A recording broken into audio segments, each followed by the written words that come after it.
Everyone, good evening নাকি বলবো জানি না, 9:45 বাজে।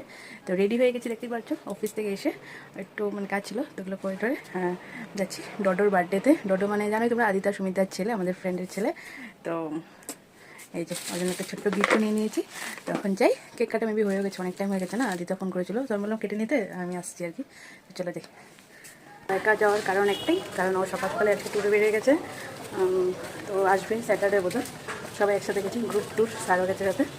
তো তার জন্যই একা একা যাচ্ছি। তো পেয়ে গেলাম আমাদের ঘর থেকে, বাস 5 মিনিটও লাগে না আদিতার বাড়িতে। তো চলো যাই।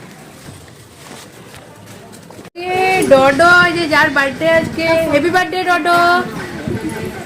ফুল টিমের সাথে আছে ডডো, এই যে তো এই যে ডডোর সাথে আমি। ডডো তো সেই ফুর্তি, কিন্তু ডডো ফটো তুলতে একদমই ভালোবাসে না। তো জবরদস্তি ওর সাথে 1-2টো ফটো নিয়েছি। আর তারপর আর কিছু ভিডিও সেরকম করতেই পারিনি, কারণ সবাই এসে গেছিলো তখন। তো একটা হয় না, সবাই এসে গেলে রুস তুলি আর কি। তাই যাই হোক, ডডো খুশি, ডডোর ফ্রেন্ডরা সবাই এসেছে, আর আশেপাশের কেউ এসেছিলো। তো সুন্দর সেলিব্রেশন হয়েছে কালকে। তো চলো নেক্সট ব্লগে দেখা হচ্ছে।